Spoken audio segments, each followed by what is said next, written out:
Interviews with Sam Carpenter, who is from the beautiful area of Bend, Oregon. He's a successful entrepreneur, and he's the author of Work the System, The Simple Mechanics to Working Less and Making More. And, of course, the title just absolutely caught me. So we're really thrilled that you're part of our featured advisor team, Sam. Thank you, Susan. Now, we have certainly covered a lot in our segments with you here, some really, truly great advice. And we've talked about your systems and creating procedures and documentation and really looking at every element of the business and how you can improve it to be more efficient. So in order to do all of that, Sam, you've got to have really talented people working with you.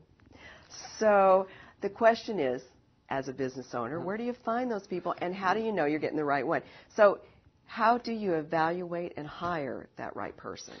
They're everywhere. Great people are everywhere.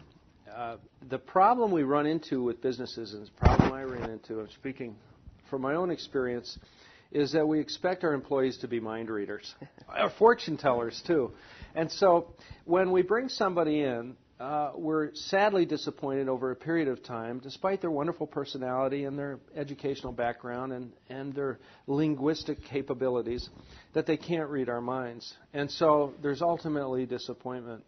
So what we do, we go out and we find any one of these good people. We lure them in and we say, we're going to give you a system that we can, in fact, to learn this job, you're going to go over here in this office for 3 days and learn your system. It's all documented. To learn your job. And of course, any job takes time to learn the subtleties of that business, right?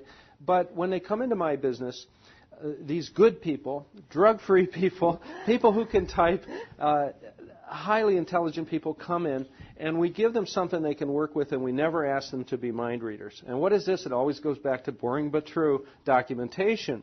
So here's your job description. Here's what we do. Here's our direction. Here are the principles of operation. Here are our working procedures.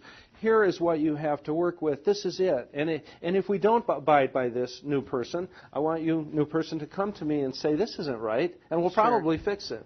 Sure. So they're everywhere out there, and the idea that finding good people is difficult is a difficult thing to do is just not true. They're out there. You know, I was speaking at an event recently, and a lady stood up in the audience, and she said, I cannot find anyone to be my assistant. I have gone through all of these people, and I asked her the question, have you ever sat down and done a job description? Well, no, you know. And I said, what do you do? Expect her to, like, read your mind? I mean, that could be part of the problem, obviously. But, Sam, in the book, you actually have a 10-step process for hiring. Right. So we have 10 parameters, and we go through every one of them. And we can go through them quickly here, if you'd like. Why don't you just hit some of the key ones, and then we'll share with the audience that they need to go get the book. Need to buy the book, right? Yeah, a little shameless promotion here, Sam. Right. But hit some of the key points for us. Well, we do, it's an IQ test. We do, we call it our evaluation, our aptitude evaluation test. And there needs to be a certain amount of reasoning ability, and that's what an IQ test is. What is your reasoning ability? And remember, half the population has less than average, and half the population has more than average reasoning ability.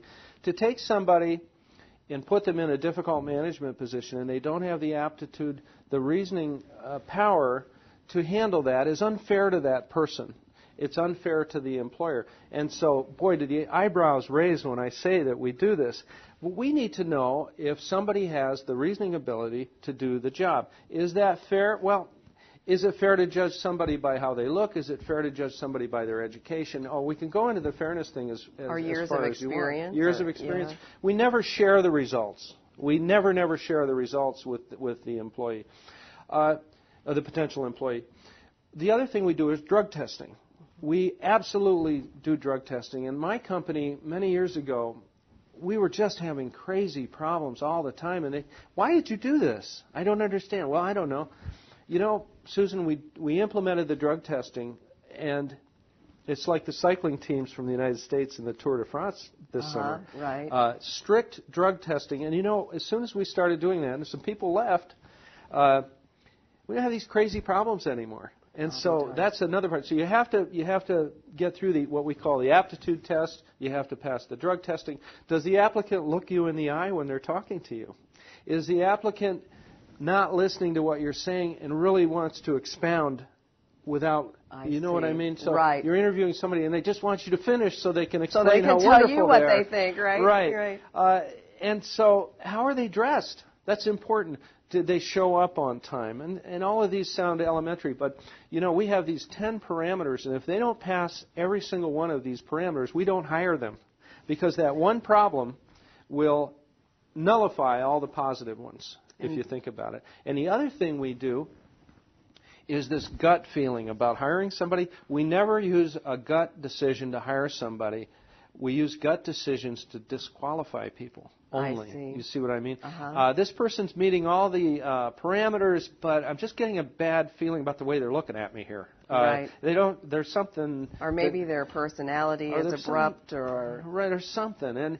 And so I just, you know what it is? Maybe it's going to be a personality conflict.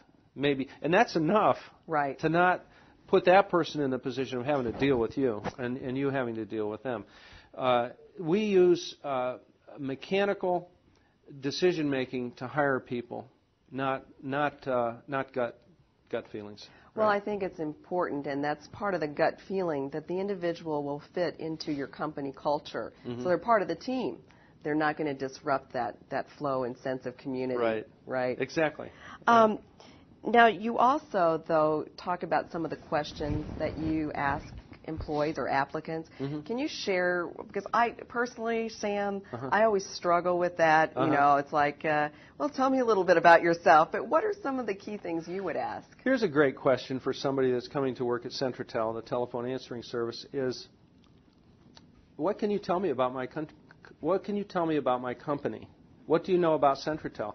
Did they take the time to look at the website? Did they take the time to investigate? And why do you want to work here? What brought you to this town? You say you're a newcomer to this town. Why are you here? Where do you hope to be with Centratel in 5 years? Are you here just for a paycheck? I mean, we ask questions that direct, and it puts people on the edge to the point where they have to be honest. You can't. So many people go into an interview, and this is another thing we understand. So many people go into an interview as if it is a game. And I've had this happen over and over again, where the challenge from the other side is to be hired. I'm going to convince this employer to hire me. And then once they're hired, they're not so interested in the job anymore. Right. And they're already looking for the other one. Yeah. Right. They're ready for the next challenge. And so we ask questions that will expose the real reasons they're there. And do they really need a job? Another thing is, we don't hire part-time people at all.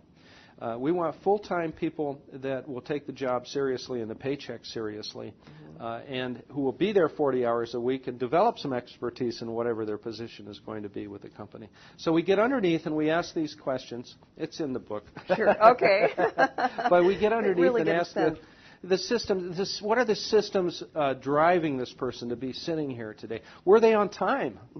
If they're not on time, they're probably not going to get the job. We don't mind if they're late as long as they call and say they're going to be late. If they got lost or had a problem at home, but if they come wandering in 20 minutes late, it's kind of a waste of time. They're not much interested in the job. You could assume that anyway. Well, it could be that, or it could be they're discombobulated. They have a problem with time. There could be any one of those problems would be a problem in their position with the company. Sure, that's an important element. We did a story actually on situational interviews, and the reason we did that is we found, and I think you're actually saying that there are a lot of people who are just good interviewers or interviewees, but they're really not the right talent for the job. Right. Exactly. That's a hurdle that the employer needs to get by. Yeah. Right. Now, let me ask you though. Let's go back to the IQ test and the drug testing. Do you don't perform those yourself in-house, or do you use a service, or how do you do that? We actually do them in-house, and they're $9 for a kit. Oh, okay. And we do them randomly. When I say we do random drug tests of all our employees, 3 times a year, we take everybody and everybody gets tested. We don't pick this person out or that person out.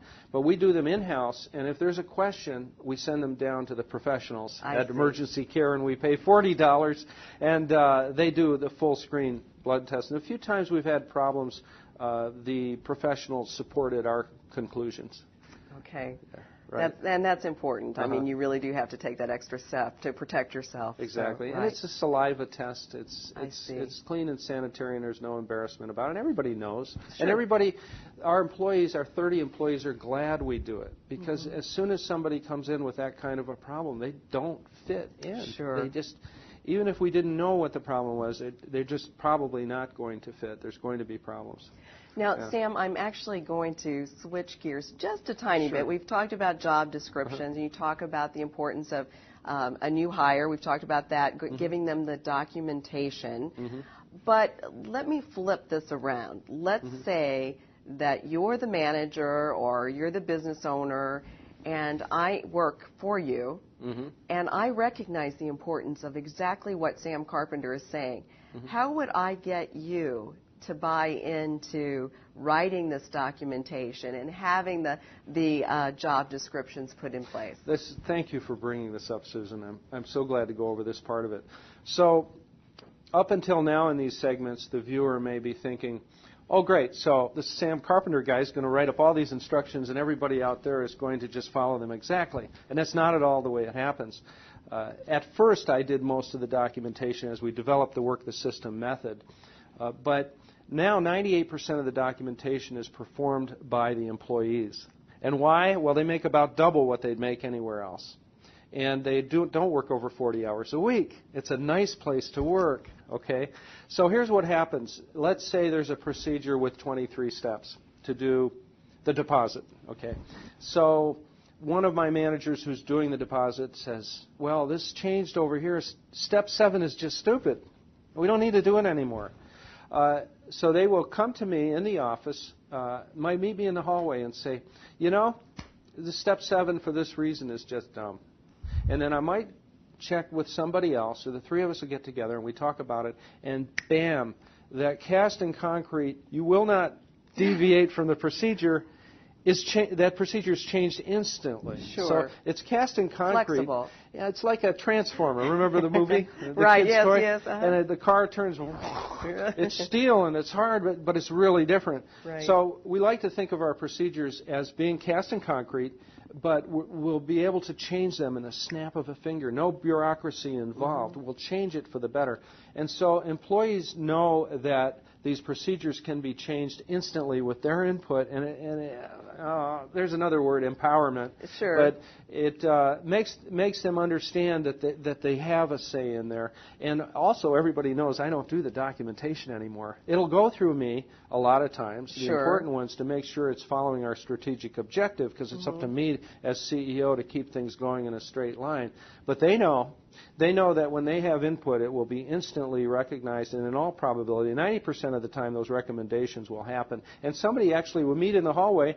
We agree to change it. They go right to the computer and change it and right distribute it hard copy to everybody, and it's done. Well, you know, it is so important that people feel invested and feel like they have a voice, I think, regardless of what type of business or industry you're in. Of course. Absolutely. Right. Well, Sam, I tell you, you really know what you're talking about, and I have learned so much already from this series, and I really appreciate you being part of the team here. I'm flattered, and I thank you very much, Susan. Great. And let's mention your website again, too, because you can download information there, I know. So that is called... There's a good download, workthesystem.com. Great. And that's where to get the book until this winter when the book is in bookstores. And we'll be looking forward to that, absolutely. Thank you. Thank you. And thanks to all of you for watching us here today. Sam Carpenter on our Featured Advisor series.